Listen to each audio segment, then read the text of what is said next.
Home Minister Rajnath Singh will continue to meet various delegations of political parties on the second day of his Srinagar visit today.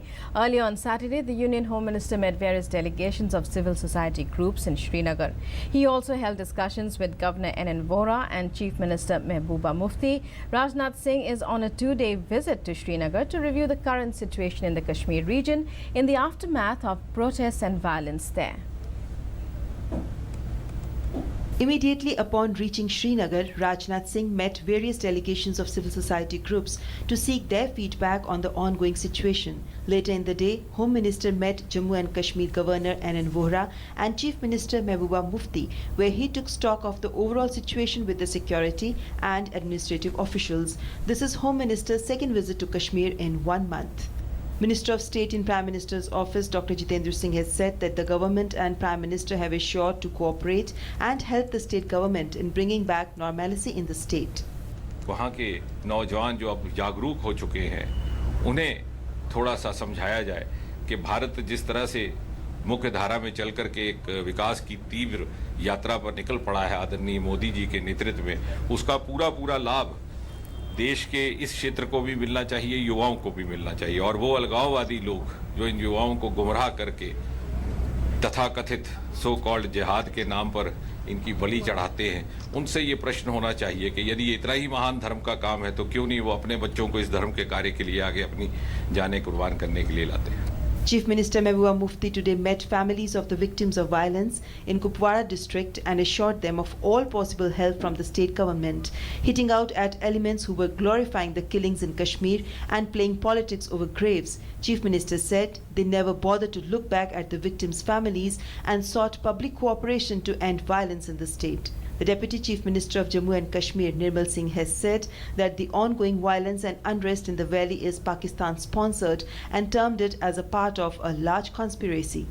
समझिए तो Pakistan sponsored ही है, ISI है, पूरा था, वो desperate हो गया। और जिस तरीके से पाकिस्तान की तरफ से प्राइम मिनिस्टर जो है वहाँ तक आए और चाइना की इंटरवेंशन हुई, तो ये एक लार्जर कॉन्स्पिरेसी थी। और जिस प्रकार की केंद्र सरकार और राज्य सरकार मिलके यहाँ की डेवलपमेंट जहाँ के लिए काम कर रहे थे, तो उसको लोगों को पच नहीं रहा था कि किस प्रकार से ये सरकार यहाँ बन गई और कैसे ये अच्छी सरकार चल रही है। उसके कारण जो सारा था तो वो सारा स्पॉन्सर था। बाकी ऐसे एलिमेंट्स तो यहाँ हैं जिनको जो है उन्होंने इंस्टिगेट करके जिस प्रकार से उनको यूज़ करके तो उन्होंने किया है। Meanwhile, curfew has been lifted from Bandipora, Baramulla, Badgaon and Gandarbal districts and some parts of Srinagar city in view of the improving situation in these areas. Curfew remained imposed in 6 police stations of Srinagar and in the towns of Anantnag, Pulwama and Kulgaon. Bureau Report, DD News. Joining us now is our correspondent Ajay Vikram Singh from Kashmir for more on this story. Ajay Vikram, well, today is the second day of the Home Minister's visit to Jammu and Kashmir. Yesterday he held meetings with various delegations of political parties, members of civil society. What would you say are the major takeaways, the consensus that has emerged, the major points that you would like to highlight about his visit?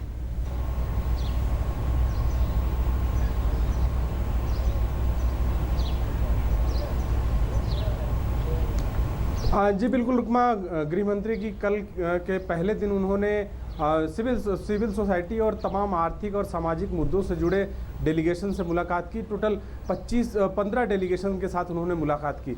करीब 6.5 घंटे चली इस मुलाकात में उन्होंने कोशिश की कि अलग अलग सभी डेलीगेशन से बात किया जाए और डेलीगेशन में भी अगर जो अलग से बात करना चाहता था उनसे भी उन्होंने बात करने की कोशिश की और उस नब्ज़ को टटोलने की कोशिश की और कि कश्मीर की जो स्थितियां हैं उसको जल्द से जल्द बेहतर कैसे किया जाए, यहाँ की जो ज़मीनी दिक्कतें हैं उसको कैसे दूर किया जाए, उसको समझने की कोशिश की। उसमें शिकारा वाले भी थे, हाउस बोट वाले भी थे, उसमें हॉर्टिकल्चर जो बागवानी या फलों की जो बाग हैं उनके मालिकों से मिले, कश्मीरी पंडितों से मिले, सिखों के डेलीगेशन से मिले। तो इस तरह से तमाम डेलीगेशन से मिले और उसके बाद शाम को उन्होंने राज्यपाल और मुख्यमंत्री से अलग राजभवन में मुलाकात की और तमाम सियासी मुद्दों पर बात हुई।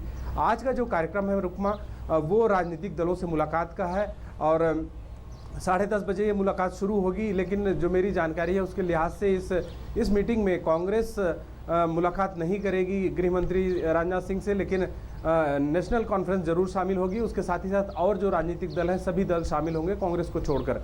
आपको याद हो कि ऑल पार्टी मीटिंग में नेशनल कॉन्फ्रेंस शामिल नहीं हुई थी, लेकिन राजनाथ सिंह से मिलने के लिए नेशनल कॉन्फ्रेंस शामिल हो रही है और उसने साफ तौर पर कहा है कि ये एक बेहतर मौका है कश्मीर की समस्या, कश्मीर की बातों और कश्मीर की जो चिंताएं हैं उसको गृहमंत्री के सामने रखने का। इस लिहाज से आज की मीटिंग यहाँ के लिए काफ़ी अहम है।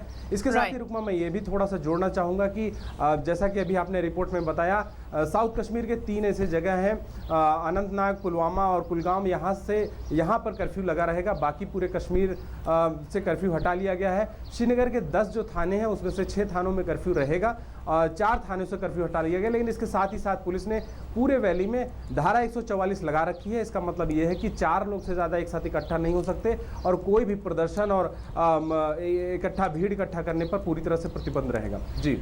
Right, Ajay Vikram, thank you so much for that all-round review for all that's happening there in Kashmir. Meanwhile, as you tell us, all eyes will be on the Home Minister's meeting with members of various political parties today. The Congress, as Ajay Vikram just told us, will not be attending, but National Conference, which was not present at that all-party meet that was held a few days back, is expected to meet the Home Minister. Even as the situation is improving greatly, 4 districts curfew has been lifted in South Kashmir.